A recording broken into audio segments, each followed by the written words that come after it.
Notre invité, Bernard Debré, bonjour, merci d'être avec nous. Vous êtes député de Paris. Alors, on a voulu vous joindre ce matin, puisque après les faits, après l'apparition de cette affaire aux environs du 14 mai, vous aviez été extrêmement sévère avec Dominique Strauss-Kahn. Vous aviez qualifié d'individu pas recommandable, de délinquant sexuel. Est-ce qu'aujourd'hui, vous regrettez ce que vous avez dit au vu de ce qui est peut-être en train de changer ? Oui, moi je reconnais tout à fait que je suis allé trop vite, mais il faut bien voir dans quelles circonstances, parce que j'avais été en direct avec un certain nombre de gens qui travaillent au Sofitel, et en particulier un ami d'enfance de mon collaborateur. Si les faits se révèlent exacts sur la vie de cette femme, elle a quand même berné tous les gens qui travaillent au Sofitel. Il faut voir le contexte.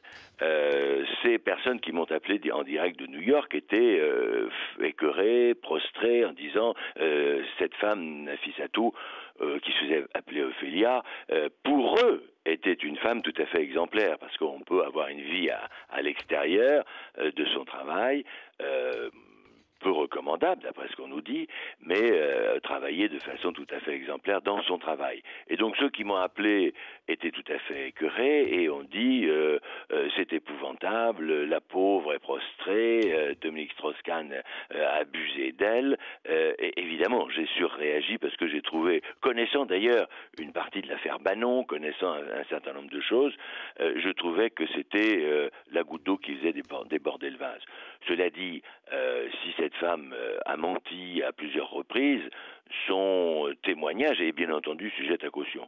Olivier Mazerolle est avec nous. Oui, bonjour Bernard Debré. Bonjour Olivier Mazerolle. Est-ce que vous considérez, compte tenu de tout ce que l'on apprend ce matin, et sous réserve que tout ça soit exact, encore une fois, parce qu'il faut effectivement rester prudent jusqu'au bout, aussi bien dans un sens que dans l'autre, est-ce que vous considérez que tout cela remet en cause le processus politique en France, c'est-à-dire, finalement, est-ce que Dominique Strauss-Kahn peut, à vos yeux, être vraiment candidat à l'élection présidentielle ? Écoutez, s'il n'est pas condamné aux États-Unis, il le pourrait, mais je ne suis pas tout à fait sûr que les socialistes le désirent, et ni les Français. Donc ça, il n'y aura plus... Si toutes les charges sont levées contre lui, entendons-nous bien, parce que il semble que elles maintiennent ces accusations. Alors évidemment, maintenir ces accusations quand on a une vie à l'extérieur qui, d'après ce qu'on a dit dans les journaux, n'est pas exemplaire,